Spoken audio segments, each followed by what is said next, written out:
Welcome back to episode number 3. This is the October Scope. I'm your boy Ed B. This is boy Luna.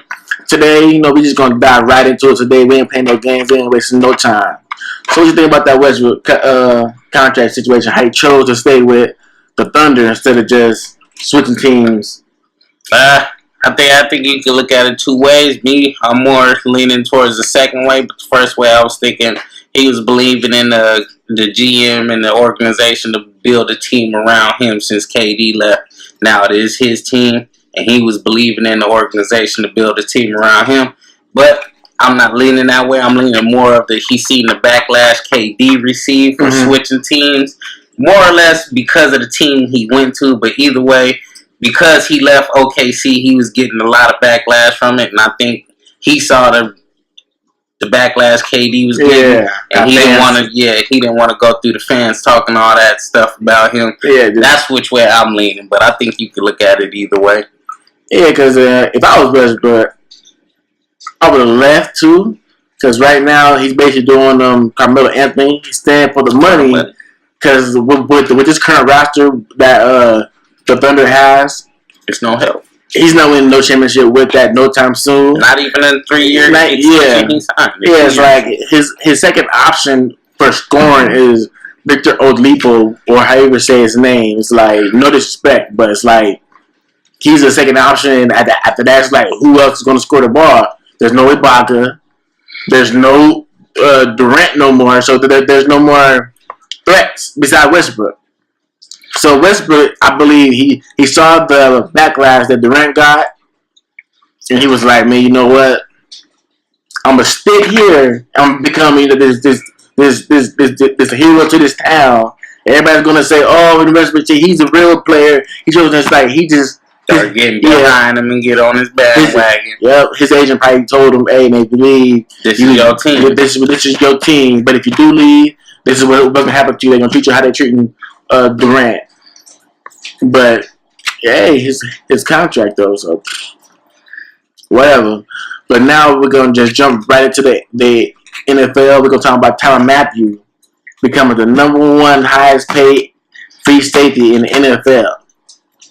Do you agree with that? Would you have paid him to be the highest paid free safety after what? 3 or 4 years? I believe 3 or 4 years. He the highest paid free safety. I for one, I wouldn't have gave him the highest paid. I would have probably paid him whoever was the highest right now. I would have probably matched that, and that's about it. Because like, I get it. He's doing everything you want the free safety to do. It's like between him and Earl Thomas, what's the difference? Earl Thomas is in Seattle. What's the difference? And the difference is he's more versatile, in my opinion.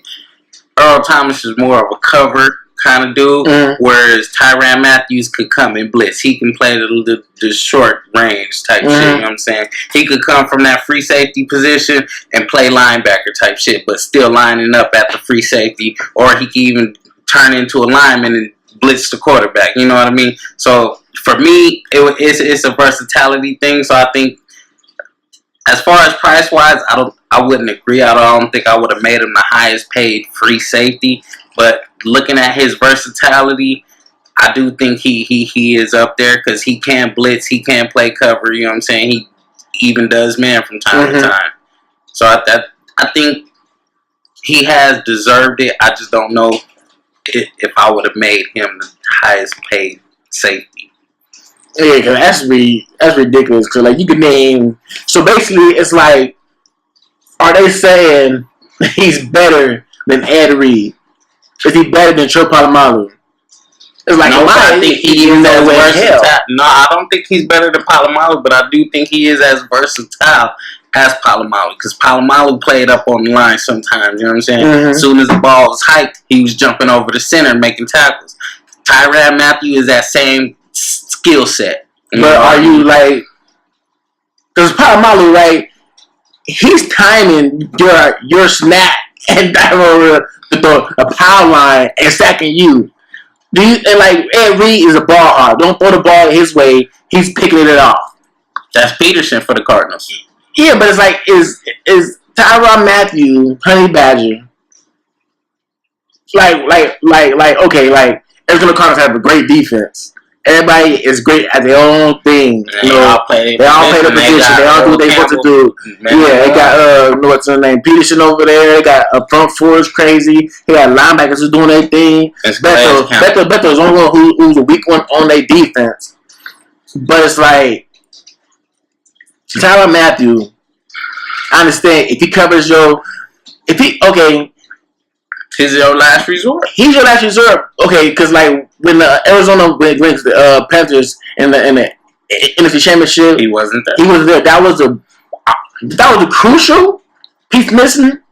But by him being there, I don't think it would have changed the outcome. I think they would have still lost because Carter Palmer was the one who was throwing the picks. And I'm on the other side of that because I think what deflated the Cardinals is the game prior to that conference finals, the NFC Championship. Prior to that is when they lost Tyrann Mathieu. I think when they lost Tyrann Mathieu, that's when the Cardinals became deflated. You know what I'm saying? Yeah, but even Carson Palmer too. Like it's an offense. But I'm saying you got a point. It is offense, but at the same time, Tyrann Mathieu set the tone for that defense. Yeah. And if that man is not there to spark ignite that fire, you know what I'm saying? Who else is? Patrick Peterson. For me, Patrick Peterson never struck me as the kind of player to galvanize the troop and get everybody motivated to play. The plays that Tyrann Mathieu made did. So, but ain't that Tillers Campbell? Ain't that what he's doing for the front four, basically? For the front four. He's doing that and Tyrann doing for the DBs, basically. For the whole defense, in my opinion.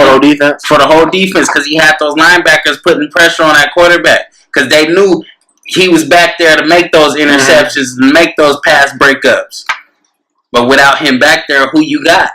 Who's back there that you rely on? Besides Patrick Peterson, you know he only on the left or the right. Yep. So we both agree on we ain't paying him that damn money. No, I don't think he deserved to be the highest paid safety, but he is up there among, in my opinion, the top three. I would have to say top three. Top three, yeah.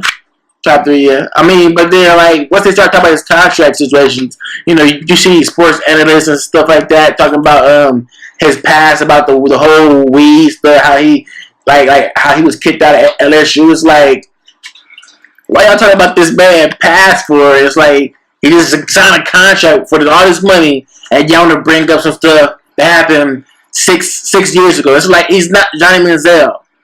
He's not Johnny Manziel, yeah, it's like, he doesn't have... But it's like, the whole Michael Vick situation. He did his time. Why is still bringing this man criminal back? It's like Big Ben. And some people Big Ben was accused of rape. They don't even talk about it. They don't even talk about it. So I think they gave it a couple months and it was over. It was over, but Vick did jail time for these dogs. 2 years. He reformed, became like a great citizen. They still bring it up. Everything the league asks you to. Still bringing it up. People petition this man. Come on, man. I think it's dirty too, but at the same time, you got to look at it from the perspective of the league. You know what I'm saying? The league is double standard. I think it is double standard too. But at the same time, you got to think about what's hurting your demographic or your viewers. You know what I'm saying? What is actually affecting people from watching the game. And in my opinion, I don't think many people are going to stop watching the game unless they feel more about animals or domestic violence or whatever it is more than they care about the game. Yeah, but the league is like testing for marijuana and stuff. But it's like, but y'all support Budweiser. Y'all support them getting behind the wheel of a car and driving and hit somebody, but yet y'all over there drug testing for marijuana. It's like other leagues don't drug test for marijuana, unless it's probably like UFC and stuff like that. But it's like baseball don't. In my opinion, it comes down to the PA.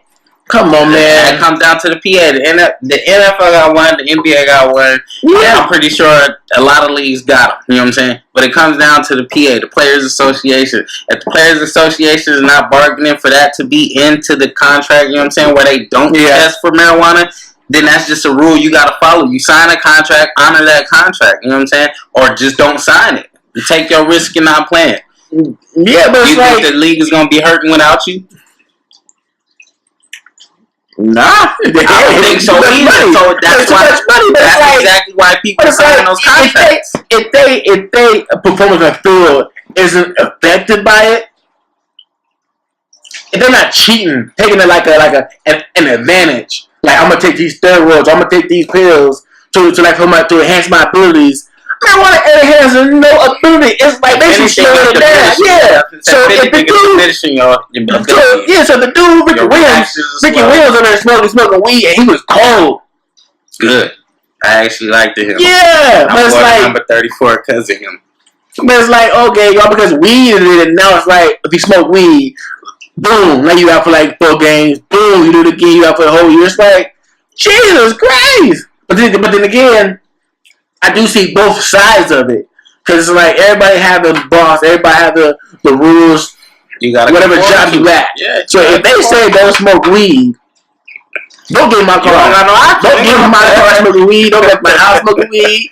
We ain't friends. We smoke weed during this NFL season. We ain't cool, man. We is not cool. I agree. I totally. I can't get no second hand high. I can't do nothing. But I don't care if we were childhood friends, man. Me and you go back all the way. Yeah, all the way. So now, if I was pro and you was smoking weed, bro, I'm telling you, you couldn't come around me, man. Yeah, maybe you just have to wait till. Yeah, I was gonna say you just have to wait till a nigga retire or something. Well, we not gonna mess up my pocket change. So we good. Cause that's ridiculous. I don't see how players do it. And then they talking about players being on lean, aka purple drink, as they call it in the media. The white folks say it, but like, again, aka purple drink. The way we're having seizures left and right from lean drinking and shit. You know it's lean, but yeah, it's like I'm just at a mindset. You sign a contract, honor it. If you don't know what's in that contract, it's on you and your what they call them, your agent, to read that contract and see what's in it. If you don't know what's in your contract, maybe you shouldn't be signing it. If you did sign it, you need to honor it. And if they got marijuana tested in it, because what is being affected by marijuana, by the whole marijuana thing is Le'Veon Bell, Bryant, what's his name, Bryant for the Pittsburgh Martavis Bryant, he's going for a year, and the whole Dallas Cowboys defense. It's like, y'all defense, what in the world is up with your defense? The funny thing about the Cowboys is, I think they do it for headlines, but how you gonna hold hands with the damn police officers one day trying to walking down the honor the fallen police officers and stuff? How you gonna honor the fallen police officers and stuff, but you still got you basically approving players that have broken the law, that keep getting in trouble constantly. Consistently. That don't make no sense. The Cowboys, if a Menzel would have went to the Cowboys, he would have fitted right in. He would have fitted right in. That'd have been America's son. Since they said America's team, that'd have been America's son. Me personally, my team is in the AFC South, and I was still of the mindset that Johnny Manziel should have stayed in Texas. You know what I'm saying? He should have went to Houston, Texas. Even though they in my division, and I don't wish good for any of them. I don't care. Andre Johnson, we just picked him up for the practice squad. I don't even know if he gonna make the regular roster. I don't care. I don't wish no good for them at all. But I still think Johnny Manziel had a better chance of going to the Texans before the Browns. We gotta jump topic real quick. Do you think that should be in the league as long as they should? As like Brett Favre, he did it for all he long as he can. That man did it for as long as he can. You know, Tom Brady planning on doing it for as long as he can. Do you think that should stay in the league as long as they can? Because this is where I'm getting at. Roddy White and my Atlanta Falcon brother. You know, I ain't actually Falcon, player, but I'm out there watching the games. I'm out there, seeing you do your thing all these years. Before Matt Ryan, you big throwing you the boss. I see it. I see you mature. That's what NFL. But man, like if you can't get open, if you can't shut off of a defender, You gotta know when to say, "Hey, coach, take me out." It's like on the like you said, you don't know if Johnson's gonna make your team. This is practice talking about. Right now, ain't no game going on. He ain't even gonna make the preseason game yet. Exactly. I understand where you're coming from, and to me, I think it's on the coach to make that decision. If you looking at a player and you pick up a vet like Andre Johnson or like you said, Roddy White, you know what I'm saying? And if you run in practice and you see he ain't producing to what he has been producing, it's on that coach if he wants to take the chance. If he wants to take the chance, he must have seen something. Yeah. But me personally, I do believe after a certain age, you know what I'm saying, it's time to move on, you know what I'm saying? Yeah, don't try to play out Tom Brady's career and shit just because you want him to retire a Patriot. It's other ways around that, you know what I'm saying? Because your line is just saying Anquan Bolden. Yep. It's like, how much valuable do you think he's like? You try to like he's not gonna replace Megatron, but it's like no. But it's like you guys need a wide receiver, but I think he's a viable number 2. Yeah, but who the number 1? I don't know who the number 1 is. I never said nothing about number 1. I think he's a viable number 2. I think if you got a number 1 and you put him out there, I think he can come through for you in crunch time. You know what I'm saying? When they do double your number 1, whoever your number 1 may be, I don't know. I don't think Detroit got one, but I don't know. If they got one, you know what I'm saying? When they do, they got a quarterback. They don't got a quarterback. They struggling twice as hard. You know what I'm saying? Twice.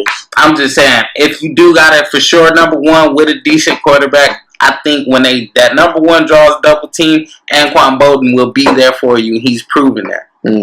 Even with San Francisco, they didn't win a ring, but he's been there consistently. Kaepernick, that was Kaepernick's security blanket. San Francisco's dead right now. They are. Dead. I don't think Chip Kelly's gonna help. Did you see Kaepernick, his interview? They was asking him, do he still think he's number 1 or he's a top option as quarterback and stuff? And he's talking about he don't know that's Chip's decision, but you know what I think. He got on his Shaquille O'Neal moment. Yeah. Hey, still know how I play. Kobe know how I play. Give me the ball. I'm on score. Man. Chip Kelly went to the worst division he could possibly go to.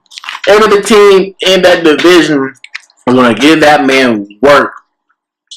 Arizona defense going to give you work. Seattle defense going to give you work. Offense going to give you work. LA Rams. Yes, LA Rams going to give you work. You heard it here first. And a front four is lethal. Todd Gurley is something to watch. Y'all want to watch a running back, baby? Watch Todd Gurley. Watch my man do work. I ain't no Rams fan, but I'm telling you, if he was on Tennessee, I'm all the way behind him. He is coming. AP is going. Todd Gurley is coming. See, it's a difference. It's a difference. He on the way out. That nigga's on the way in. But yeah, that was episode 3, you guys. Make sure you hit the like button. Make sure you do subscribe and share the video.